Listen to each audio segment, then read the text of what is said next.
Welcome to CIFF Media.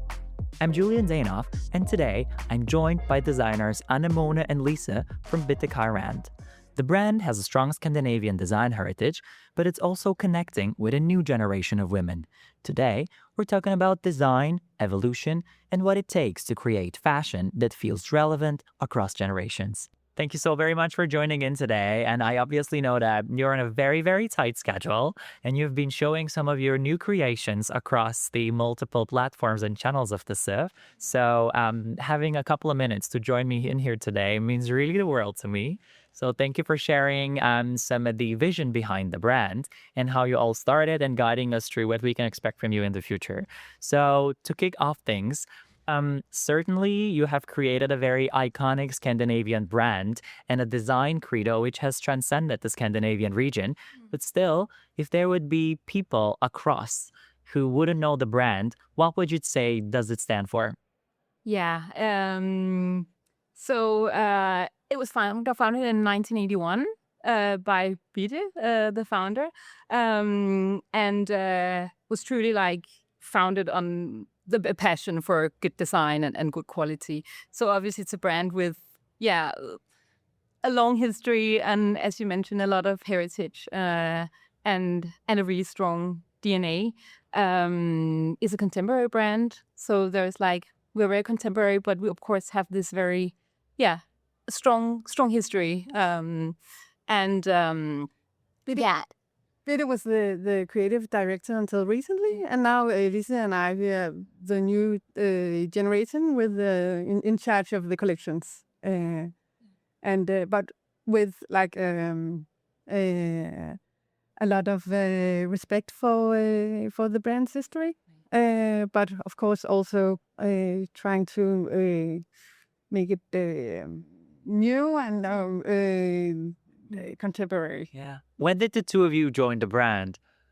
Well, I joined in 2010. The brand's bold and strong use of colors, which I found was very untypical for the Danish fashion scene at that point. It kind of reminded me of a Kenzo or one of those foreign designers. And also it had a feminine touch in a different way from other brands that were more girly. It had a more clean and cool vibe. Yeah. You certainly brought a very new contemporary vision into the brand. You still kept a lot of the heritage and a lot of the authentic design language with Bitte herself developed, very, very present.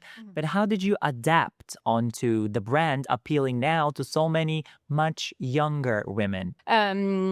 Obviously, me and Anemone joined in 2010. I joined in 2016. So we both have a long history with the brand. We've created so many collections under the brand, and we've both had the privilege to work under the wings of Bitte, the founder. So we have such a strong sense of the DNA of the brand.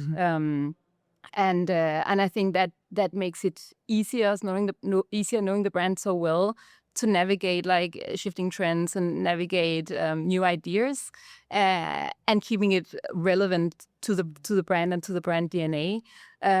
So having this kind of very long history with the brand, and having our feet really deeply planted in the soil of Bitte Kai Rand makes it makes us confident in being able to evolve the brand with fresh eyes, but keeping the DNA intact. Is it easy or rather challenging to convert a brand with such a strong heritage into a very contemporary and modern design language? Well, I think actually the heritage is helps us in so many ways. It's such a strong foundation for everything we do, and it's such a good guidance because it makes it easy to kind of select what trends fits in the brand, what ideas fits and what doesn't. So I think it's kind of an anchor that makes it easier to navigate without losing sense of yourself. So I definitely think mostly it's a help. Of course, it is an ongoing challenge because you have to keep the balance the whole way through of when are we like taking it? Because we of course also have to like all the time take risks and try new things and figure out where are the boundaries of the DNA and keep like testing and pushing to evolve it and to move it forward. So that's kind of an ongoing challenge. I think we have the advantage of having been in the brand and worked with Bitte for so many years that we actually feel confident in the way we design. We dare to challenge the way we think of clothes. We dare to come up with new and crazy ideas, and because it's always been a place where there was room for the new ideas, and so.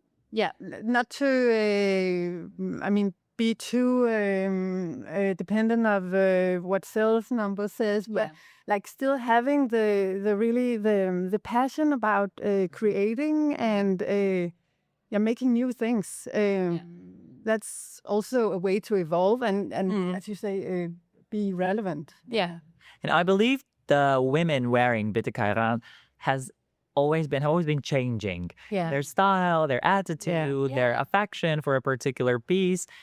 Who are the women wearing the brand today?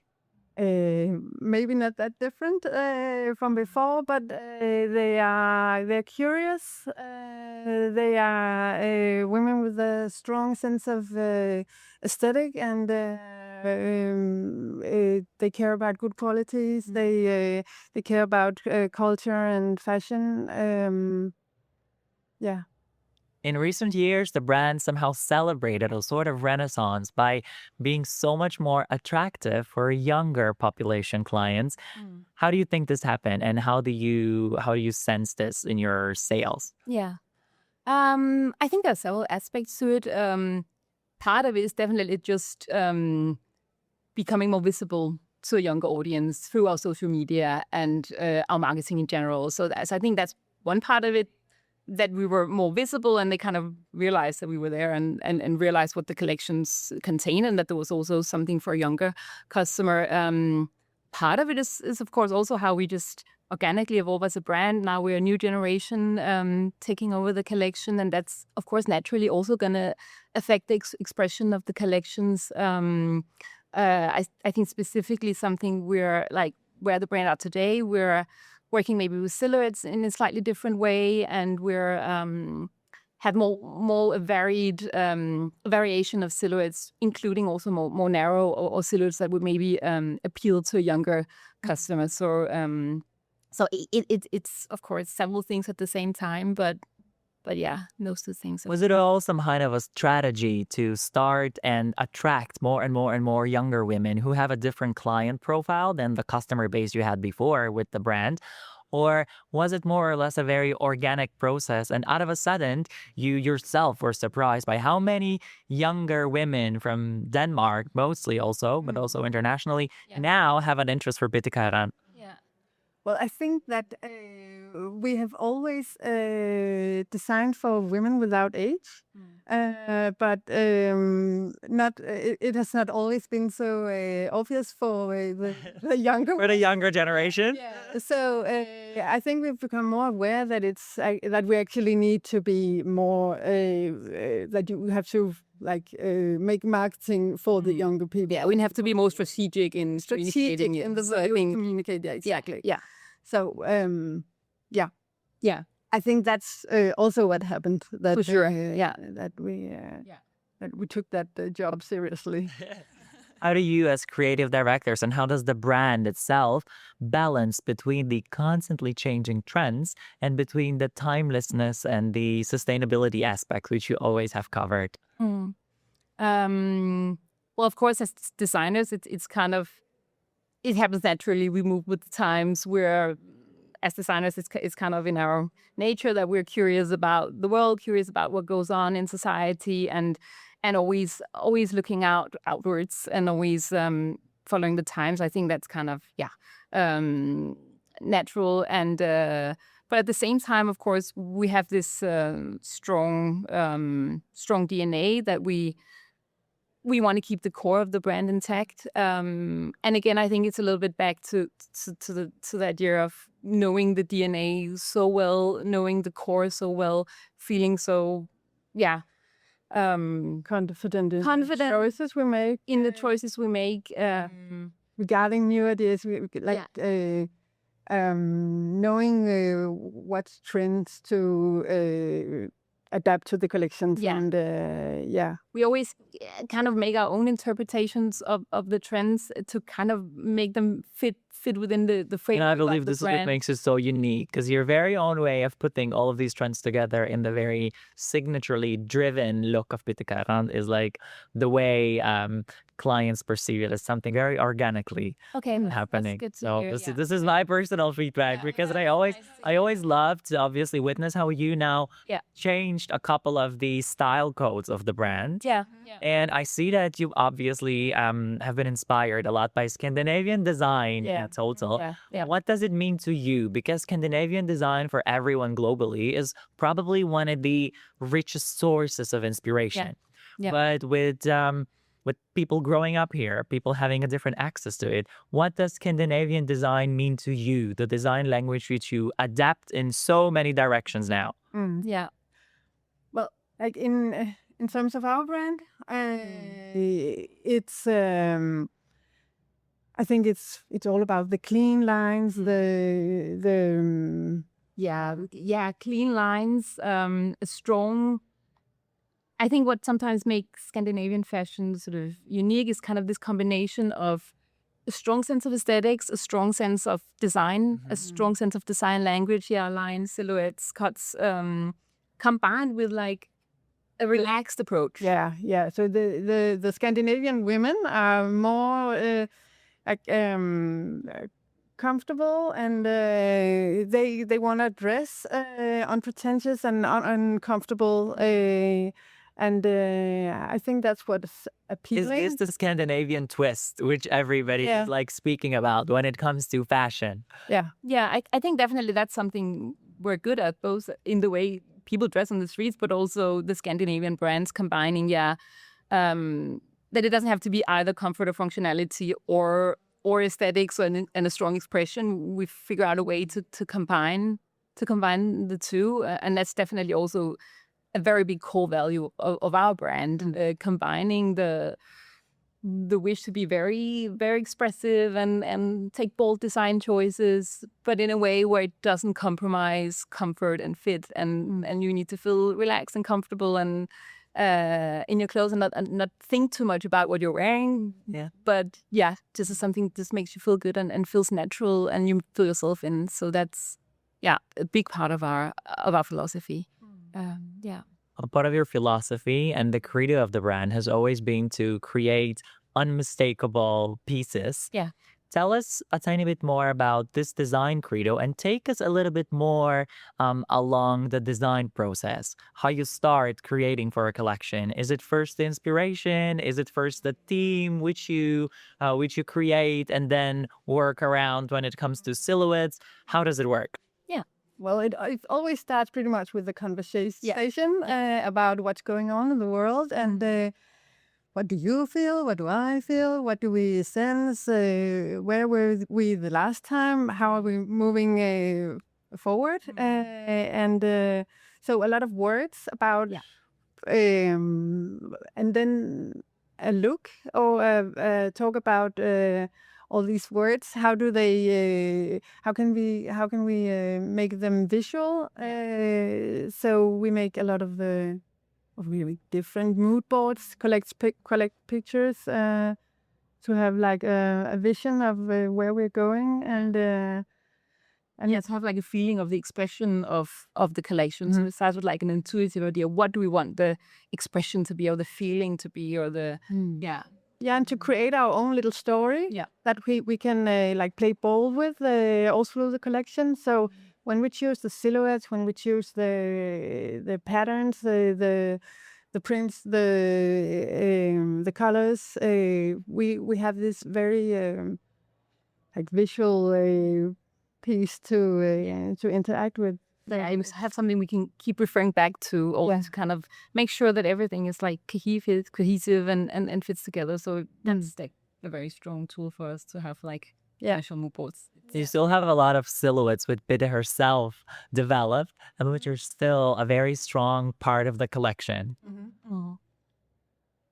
Yeah, again, I think working for such a heritage brand, as you said as well, there's a lot of respect from our point of view of that heritage of what Bitte created. I think it's also what gives the brand an authenticity. It's been around for so many years. It's kind of one of the old players, and I think there is a very unique authenticity in that and a heritage. So we, of course, it's this balance of looking forward, looking out into the world, but also looking back at the archives. As I think many designers work that way, that has like a longer history. Also using the archives, yeah. And I think some of the core values are some of the things that we work naturally as designers. Like the contrast of the masculine and the feminine. We love to work with the geometric shapes, the architectural lines, the black and white graphics, solid but also in print. So it's like we have this base of things that we love and that's been in the brand history, but which is also still very relevant for us to designers to work with. Yeah. You're showing your new creations for the next summer collection here at the CIFF 67th edition now in August. Tell us something more about what can visitors, buyers, people passing by, the press actually expect when they stop by your booth. So this collection is inspired by paper. As we mentioned before, we always like to find we always have some kind of story, and sometimes it's a very abstract story. Sometimes it's a very concrete story. This time we wanted something that felt very hands-on and very concrete and very sort of minimal in its starting point. So we really like the idea of paper as this very, it's kind of like the starting point of everything, of every story, of every creation. And it's also such a strong visual starting point. It's so simple, but it's so infinite in its possibilities of what it can be visually. It's like it's this flat shape that when you put it on the body and drape it becomes like all these different sculptural shapes. It's also a structure. Like when you crease it, it's one structure, and you rip it, it's another structure. So we felt it had so many interesting. There's so much interesting inspiration in such a simple starting point. So we used the idea of the geometric square paper in our silhouettes. The square is used many places, and also in our textures and fabrics. We have different creased fabrics and something like that. And we've kept the colors quite neutral, or a part of the collection is very neutral and black and white, to kind of keep the focus on the shape and the structure. And then we also have, which we have in every Bitte collection, a lot of strong bright green colors in kind of this color block way we used it, and some strong prints. So prints, colors, geometrical shapes. So definitely something people would be keen on seeing, I'm sure. So I invite everyone to stop by and have a look at it. Let's do. Tell me something more about how big the brand is now. How many retailers do you have internationally? How big is your team at the moment? I don't know exactly in numbers, but we have our own stores in Denmark and in Norway and Sweden, and we have a lot of, or we sell in a lot of Europe, the US as well, and we have of course our own website. Once again, thank you so very much for joining in today and being with me here at the CIFF Media Studio and sharing so much about where the brand started, where you have taken it, and where it's going to be going on from now on. So thank you very much for sharing the creative wisdom of yours with me and with everybody else listening. And I hope I'm going to be seeing and hearing so much of you in the very next seasons. Yeah, thanks so much. Thanks for having us. Pleasure. My pleasure. Thanks again. Thanks. Thank you.